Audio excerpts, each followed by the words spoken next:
Welcome to a special Halloween episode of Exploration Dreamland. Creep off to Dreamland with us as we read a lightly edited version of The Strange Case of Dr. Jekyll and Mr. Hyde by Robert Louis Stevenson. If you would like to stay in touch between episodes, you can follow us on Blue Sky, Instagram, or Facebook at Exploration Dreamland. You can also find our episodes on YouTube. Please subscribe and review us wherever you find us. It helps more than you might realize. A quick content note. You probably already expect this since this is a Halloween episode, but this episode may contain some descriptions of violence. Now, take a deep breath in, and as you exhale, try to ignore any fear you may feel. Close your eyes, pull the covers over your head, and listen to tonight's tale.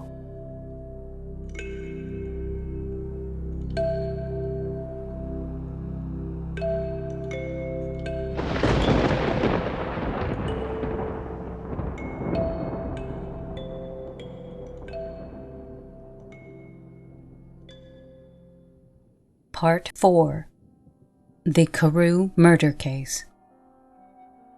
Nearly a year later, in the month of October, London was startled by a crime of singular ferocity and rendered all the more notable by the high position of the victim. The details were few and startling. A maidservant living alone in a house not far from the river had gone upstairs to bed about 11. Although a fog rolled over the city in the small hours, the early part of the night was cloudless, and the lane, which the maid's window overlooked, was brilliantly lit by the full moon. It seems she was romantically given, for she sat down upon her box, which stood immediately under the window, and fell into a dream of musing.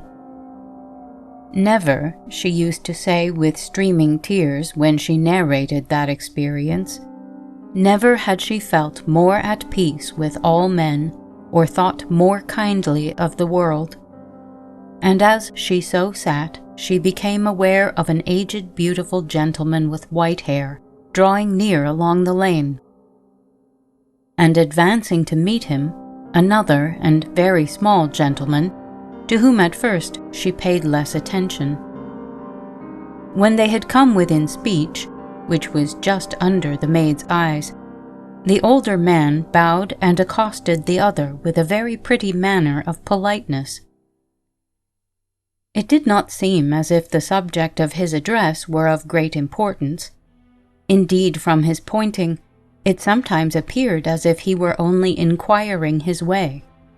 But the moon shone on his face as he spoke, and the girl was pleased to watch it.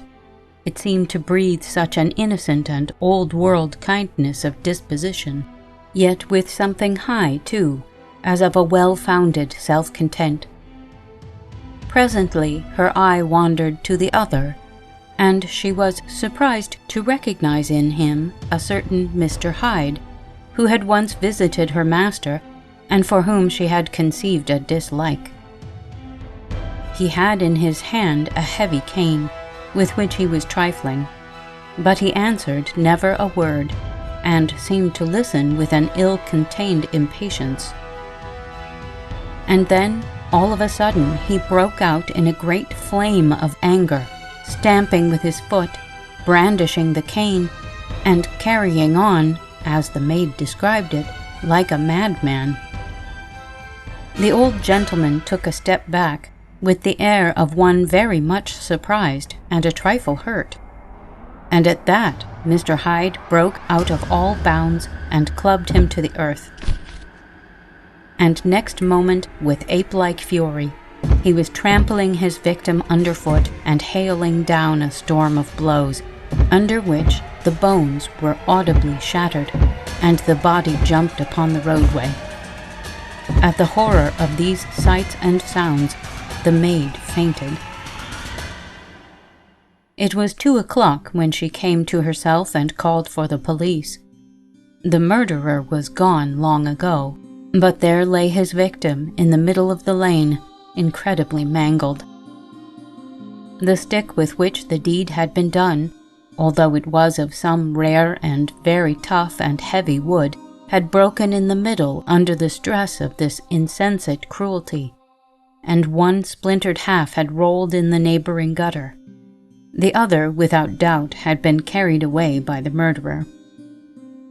A purse and gold watch were found upon the victim, but no cards or papers, except a sealed and stamped envelope, which he had been probably carrying to the post, and which bore the name and address of Mr. Utterson.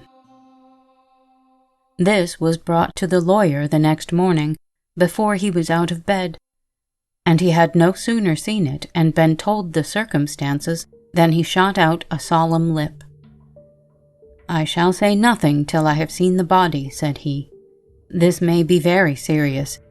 Have the kindness to wait while I dress." And with the same grave countenance, he hurried through his breakfast and drove to the police station, whither the body had been carried. As soon as he came into the cell, he nodded. "Yes," said he, "I recognize him. I am sorry to say that this is Sir Danvers Carew." "Good God, sir," exclaimed the officer, "is it possible?" And the next moment his eye lighted up with professional ambition. "This will make a deal of noise," he said, "and perhaps you can help us to the man." And he briefly narrated what the maid had seen, and showed the broken stick. Mr. Utterson had already quailed at the name of Hyde, but when the stick was laid before him, he could doubt no longer. Broken and battered as it was, he recognized it for one that he had himself presented many years before to Henry Jekyll. "Is this Mr. Hyde a person of small stature?" he inquired. "Particularly small and particularly wicked-looking is what the maid calls him," said the officer.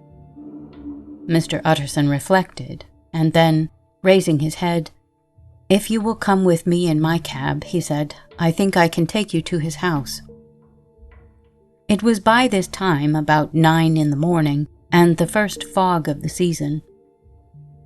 A great chocolate-colored pall lowered over heaven, but the wind was continually charging and routing these embattled vapors, so that as the cab crawled from street to street, Mr. Utterson beheld a marvelous number of degrees and hues of twilight. For here it would be dark like the back end of evening, and there would be a glow of a rich, lurid brown, like the light of some strange conflagration. And here, for a moment, the fog would be quite broken up, and a haggard shaft of daylight would glance in between the swirling wreaths. The dismal quarter of Soho seen under these changing glimpses, with its muddy ways and slatternly passengers, and its lamps, which had never been extinguished or had been kindled afresh to combat this mournful reinvasion of darkness, seemed, in the lawyer's eyes, like a district of some city in a nightmare. The thoughts of his mind, besides, were of the gloomiest dye, and when he glanced at the companion of his drive, he was conscious of some touch of that terror of the law and the law's officers, which may at times assail the most honest. As the cab drew up before the address indicated, and showed him a dingy street, a gin palace, a low French eating-house, a shop for the retail of penny numbers and tuppenny salads, many ragged children huddled in the doorways, and many women of many different nationalities passing out, key in hand, to have a morning glass. And the next moment the fog settled down again upon that part, as brown as umber, and cut him off from his blackguardly surroundings. This was the home of Henry Jekyll's favourite, of a man who was heir to £250,000 sterling. An ivory-faced and silvery-haired old woman opened the door.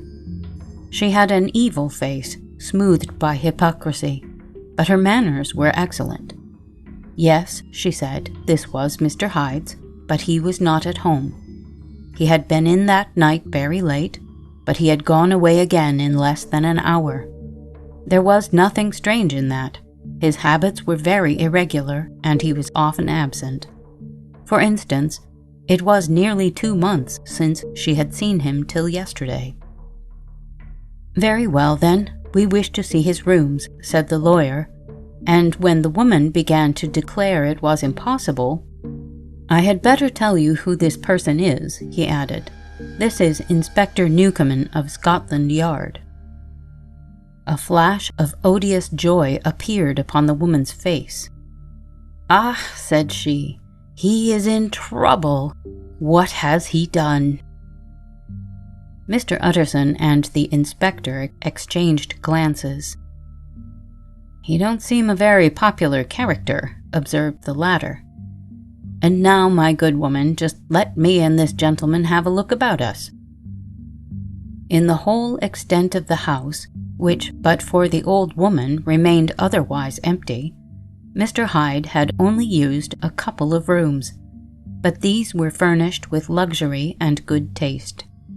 A closet was filled with wine, the plate was of silver, the napery elegant, a good picture hung upon the walls, a gift, as Utterson supposed, from Henry Jekyll, who was much of a connoisseur, and the carpets were of many plies and agreeable in color.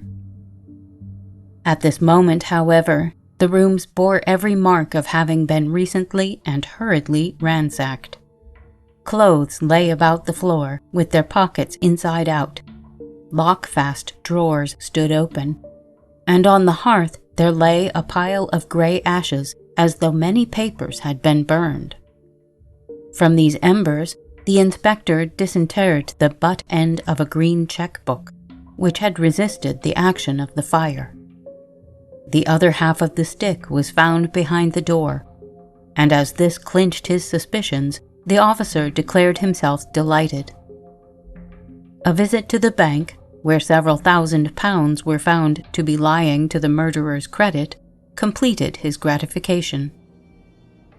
"You may depend upon it, sir," he told Mr. Utterson. "I have him in my hand. He must have lost his head, or he never would have left the stick, or above all burnt the cheque-book. Why, money's life to the man. We have nothing to do but wait for him at the bank and get out the handbills." This last, however, was not so easy of accomplishment, for Mr. Hyde had numbered few familiars. Even the master of the servant maid had only seen him twice. His family could nowhere be traced. He had never been photographed, and the few who could describe him differed widely, as common observers will. Only on one point were they agreed, and that was the haunting sense of unexpressed deformity with which the fugitive impressed his beholders.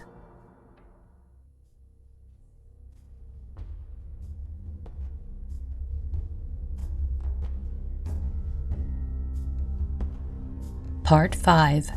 Incident of the Letter.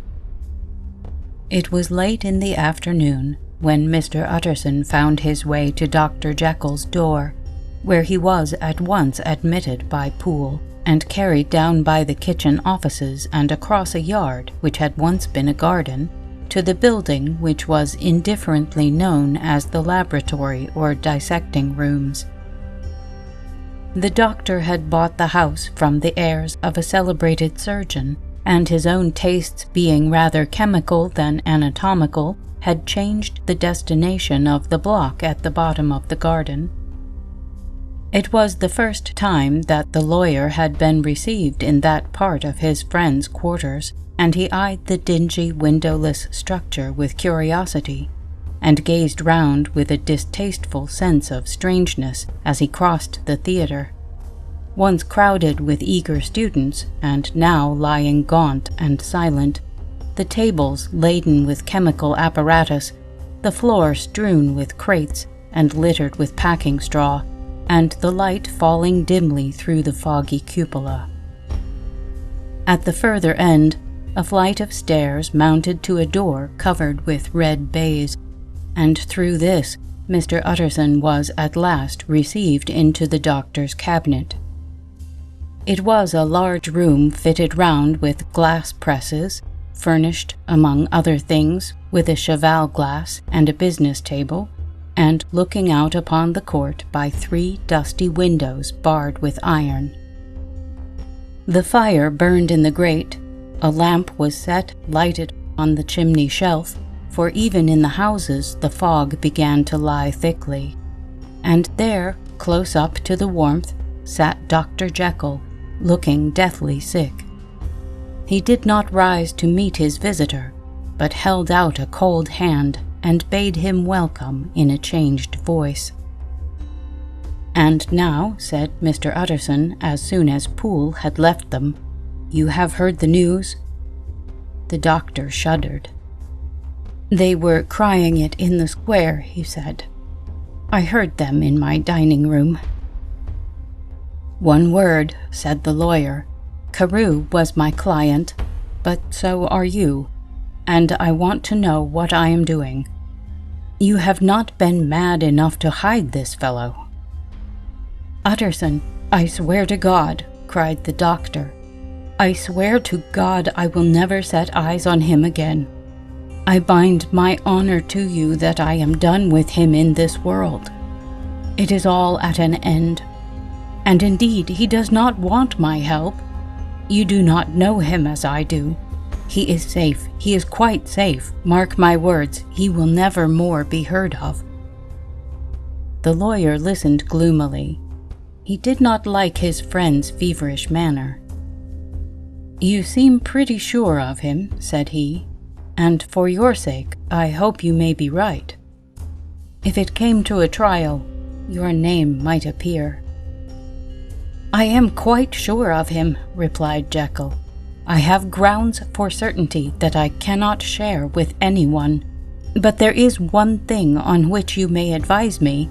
I have received a letter, and I am at a loss whether I should show it to the police. I should like to leave it in your hands, Utterson. You would judge wisely, I am sure.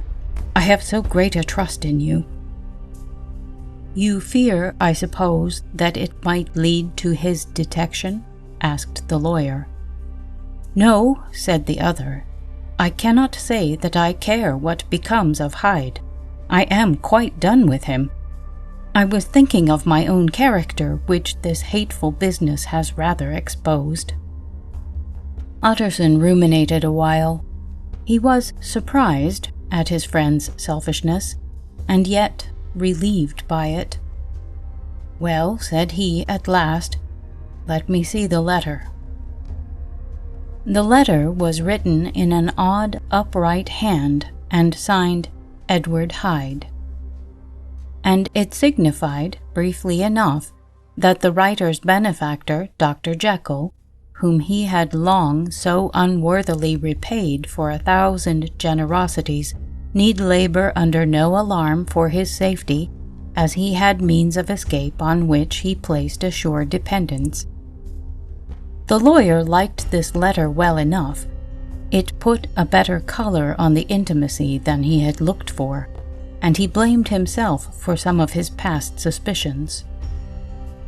"Have you the envelope?" he asked. "I burned it," replied Jekyll, "before I thought what I was about, but it bore no postmark. The note was handed in." "Shall I keep this and sleep upon it?" asked Utterson. "I wish you to judge for me entirely," was the reply. "I have lost confidence in myself."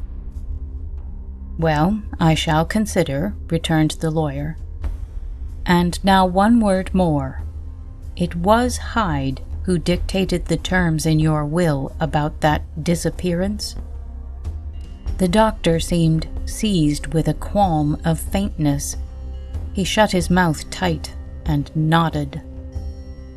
"I knew it," said Utterson. "He meant to murder you. You had a fine escape." "I have had what is far more to the purpose," returned the doctor solemnly. "I have had a lesson. Oh God, Utterson, what a lesson I have had." And he covered his face for a moment with his hands. On his way out, the lawyer stopped and had a word or two with Poole. "By the by," said he, "there was a letter handed in today. What was the messenger like?" But Poole was positive nothing had come except by post, and only circulars by that, he added. This news sent off the visitor with his fears renewed. Plainly the letter had come by the laboratory door. Possibly, indeed, it had been written in the cabinet, and if that were so, it must be differently judged and handled with the more caution. The newsboys, as he went, were crying themselves hoarse along the footways. "Special edition! Shocking murder of an MP!" That was the funeral oration of one friend and client, and he could not help a certain apprehension lest the good name of another should be sucked down in the eddy of the scandal. It was, at least, a ticklish decision that he had to make, and, self-reliant as he was by habit, he began to cherish a longing for advice. It was not to be had directly, but perhaps, he thought, it might be fished for. Presently after, he sat on one side of his own hearth, with Mr. Guest, his head clerk, upon the other, and midway between, at a nicely calculated distance from the fire, a bottle of a particular old wine that had long dwelt unsunned in the foundations of his house. The fog still slept on the wing above the drowned city, where the lamps glimmered like carbuncles, and through the muffle and smother of these fallen clouds, the procession of the town's life was still rolling in through the great arteries with a sound as of a mighty wind. But the room was gay with firelight. In the bottle, the acids were long ago resolved. The imperial dye had softened with time, as the color grows richer in stained windows, and the glow of hot autumn afternoons on hillside vineyards was ready to be set free and to disperse the fogs of London. Insensibly the lawyer melted. There was no man from whom he kept fewer secrets than Mr. Guest, and he was not always sure that he kept as many as he meant. Guest had often been on business to the doctor's. He knew Poole. He could scarce have failed to hear of Mr. Hyde's familiarity about the house. He might draw conclusions. Was it not as well, then, that he should see a letter which put that mystery to right? And above all, since Guest, being a great student and critic of handwriting, would consider the step natural and obliging. The clerk, besides, was a man of counsel. He could scarce read so strange a document without dropping a remark, and by that remark Mr. Utterson might shape his future course. "This is a sad business about Sir Danvers," he said. "Yes, sir, indeed. It has elicited a great deal of public feeling," returned Guest. "The man, of course, was mad." "I should like to hear your views on that," replied Utterson. "I have a document here in his handwriting. It is between ourselves, for I scarce know what to do about it. It is an ugly business at the best. But there it is, quite in your way, a murderer's autograph." Guest's eyes brightened, and he sat down at once and studied it with passion. "No, sir," he said, "not mad. But it is an odd hand. And by all accounts a very odd writer," added the lawyer. Just then the servant entered with a note. "Is that from Dr. Jekyll, sir?" inquired the clerk. "I thought I knew the writing." Anything private, Mr. Utterson?" "Only an invitation to dinner. Why? Do you want to see it?" "One moment. I thank you, sir." And the clerk laid the 2 sheets of paper alongside and sedulously compared their contents. "Thank you, sir," he said at last, returning both. "It's a very interesting autograph." There was a pause, during which Mr. Utterson struggled with himself. "Why did you compare them, guest?" he inquired suddenly. "Well, sir," returned the clerk, "there's a rather singular resemblance. The 2 hands are in many points identical, only differently sloped." "Rather quaint," said Utterson. "It is, as you say, rather quaint," returned Guest. "I wouldn't speak of this note, you know," said the master. "No, sir," said the clerk. "I understand." But no sooner was Mr. Utterson alone that night than he locked the note into his safe, where it reposed from that time forward. "What," he thought, "Henry Jekyll forge for a murderer?" And his blood ran cold in his veins.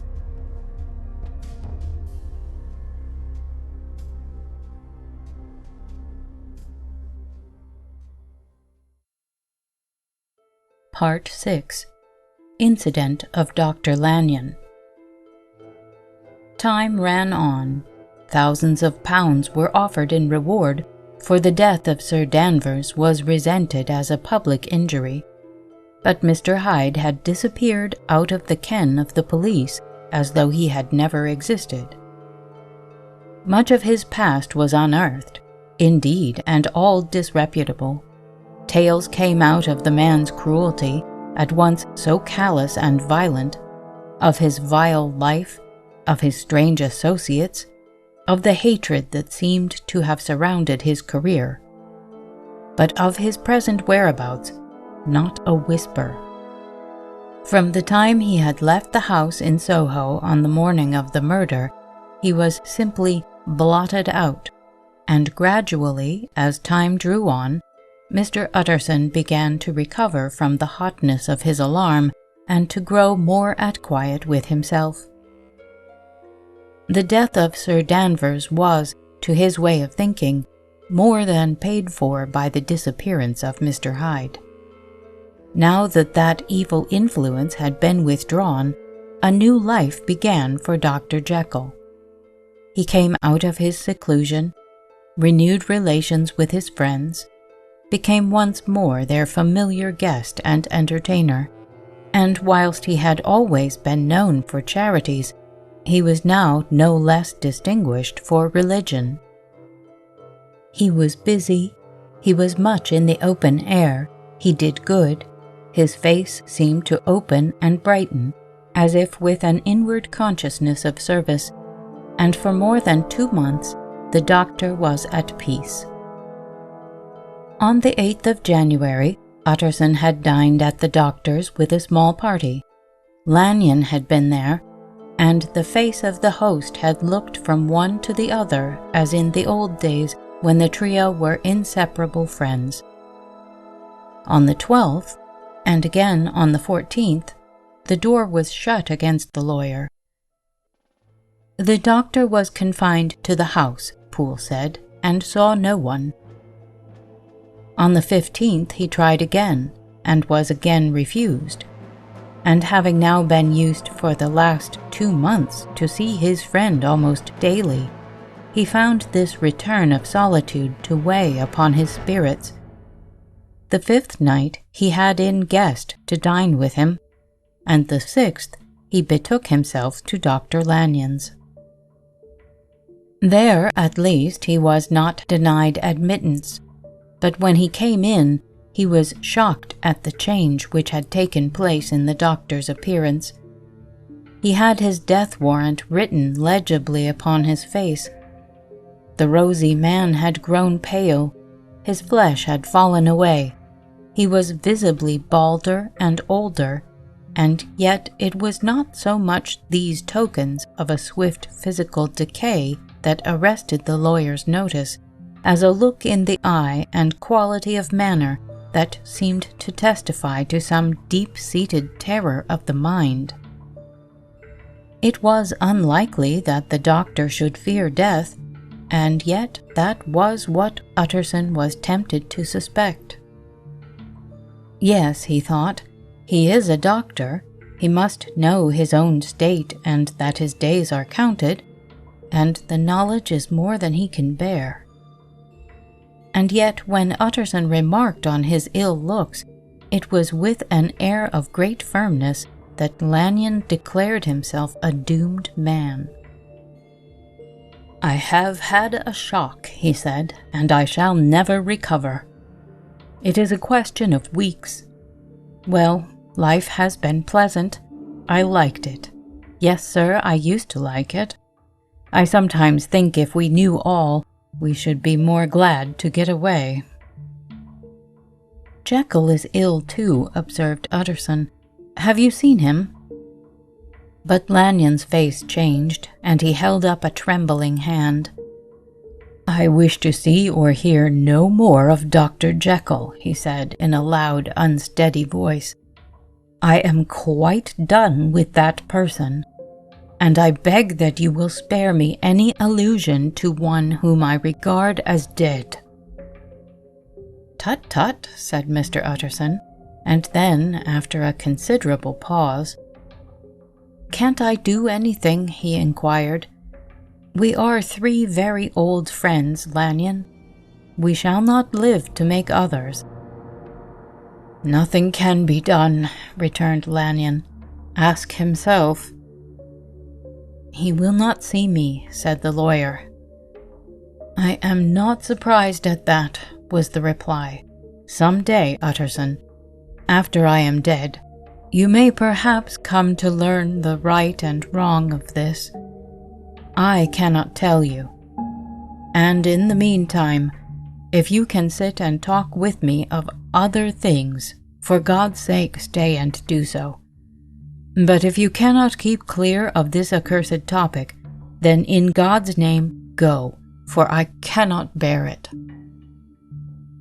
As soon as he got home, Utterson sat down and wrote to Jekyll, complaining of his exclusion from the house and asking the cause of this unhappy break with Lanyon. And the next day brought him a long answer, often very pathetically worded and sometimes darkly mysterious in drift. The quarrel with Lanyon was incurable. "I do not blame our old friend," Jekyll wrote, "but I share his view that we must never meet. I mean from henceforth to lead a life of extreme seclusion. You must not be surprised, nor must you doubt my friendship, if my door is often shut even to you. You must suffer me to go my own dark way. I have brought on myself a punishment and a danger that I cannot name. If I am the chief of sinners, I am the chief of sufferers also. I could not think that this earth contained a place for sufferings and terrors so unmanning, and you can do but one thing, Utterson, to lighten this destiny, and that is to respect my silence." Utterson was amazed. The dark influence of Hyde had been withdrawn. The doctor had returned to his old tasks and amenities. A week ago, the prospect had smiled with every promise of a cheerful and an honored age. And now, in a moment, friendship and peace of mind and the whole tenor of his life were wrecked. So great and unprepared a change pointed to madness, but in view of Lanyon's manner and words, there must lie for it some deeper ground. A week afterwards, Dr. Lanyon took to his bed, and in something less than a fortnight, he was dead. The night after the funeral, at which he had been sadly affected, Utterson locked the door of his business room. and sitting there by the light of a melancholy candle, drew out and set before him an envelope addressed by the hand and sealed with the seal of his dead friend. Private, for the hands of G.J. Utterson alone, and in case of his predecease, to be destroyed unread. So it was emphatically superscribed, and the lawyer dreaded to behold the contents. I have buried one friend today, he thought. What if this should cost me another? And then he condemned the fear as a disloyalty, and broke the seal. Within there was another enclosure, likewise sealed, and marked upon the cover as not to be opened till the death or disappearance of Dr. Henry Jekyll. Utterson could not trust his eyes. Yes, it was disappearance, here again, as in the mad will which he had long ago restored to its author. Here again were the idea of a disappearance and the name of Henry Jekyll bracketed. But in the will, that idea had sprung from the sinister suggestion of the man Hyde. It was set there with a purpose all too plain and horrible. Written by the hand of Lanyon, what should it mean? A great curiosity came on the trustee to disregard the prohibition and dive at once to the bottom of these mysteries, but professional honor and faith to his dead friend were stringent obligations, and the packet slept in the inmost corner of his private safe. It is one thing to mortify curiosity, another to conquer it, and it may be doubted if, from that day forth, Utterson desired the society of his surviving friend with the same eagerness. He thought of him kindly, but his thoughts were disquieted and fearful. He went to call, indeed, but he was perhaps relieved to be denied admittance. Perhaps, in his heart, he preferred to speak with Poole upon the doorstep and surrounded by the air and sounds of the open city, rather than to be admitted into that house of voluntary bondage, and to sit and speak with its inscrutable recluse. Poole had, indeed, no very pleasant news to communicate. The doctor, it appeared, now more than ever confined himself to the cabinet over the laboratory, where he would sometimes even sleep. He was out of spirits, he had grown very silent, he did not read, it seemed as if he had something on his mind. Utterson became so used to the unvarying character of these reports that he fell off little by little in the frequency of his visits.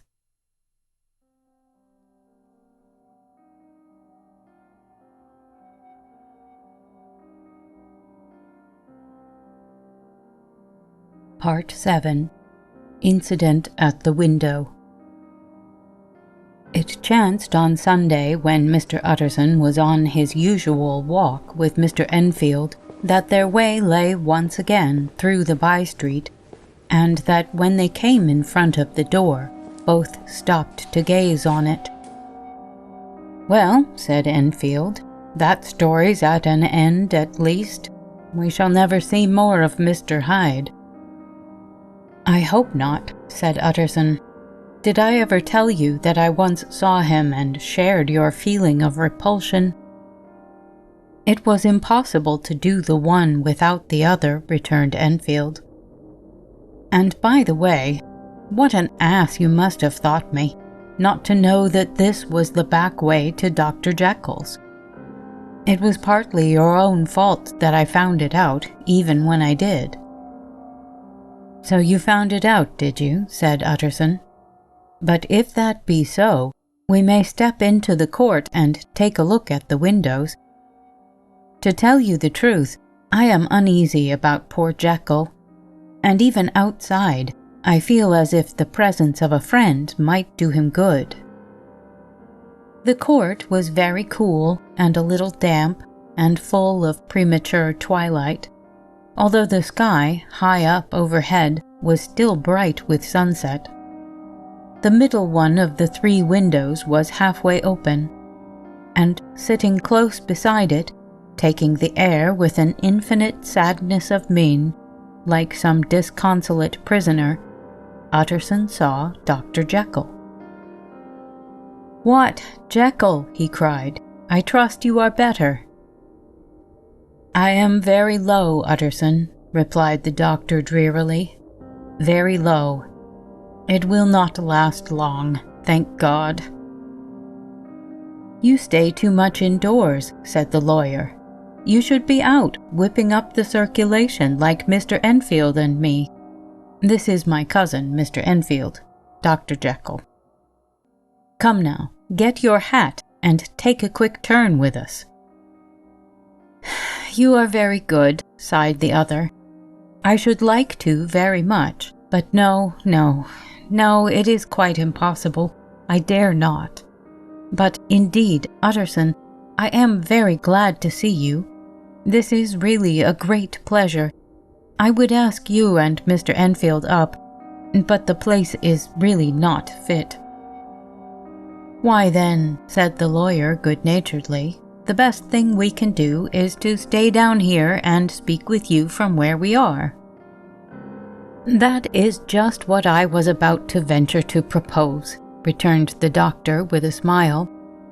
But the words were hardly uttered before the smile was struck out of his face and succeeded by an expression of such abject terror and despair as froze the very blood of the 2 gentlemen below. They saw it but for a glimpse, for the window was instantly thrust down. But that glimpse had been sufficient, and they turned and left the court without a word. In silence, too, they traversed the by-street, and it was not until they had come into a neighboring thoroughfare, where even upon a Sunday there were still some stirrings of life, that Mr. Utterson at last turned and looked at his companion. They were both pale, and there was an answering horror in their eyes. "God forgive us, God forgive us," said Mr. Utterson. But Mr. Enfield only nodded his head very seriously, and walked on once more in silence.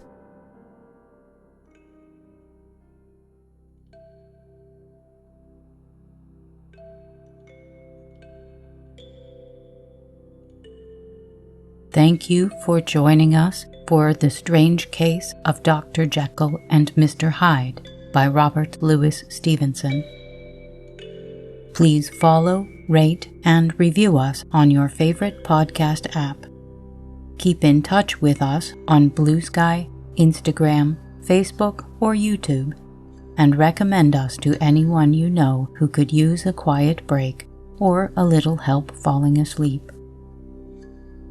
Exploration Dreamland is produced, edited, and hosted by me, Sarah Van Zaley. A big thank you to Project Gutenberg and LibriVox for helping me find many interesting publications. Thanks also to Kevin MacLeod at Incompetech.com for providing the theme music for this show, as well as the soundtrack to tonight's episode. The title of our theme music is Kalimba Relaxation Music, if you would like to visit his website to hear it in its entirety. Sweet dreams.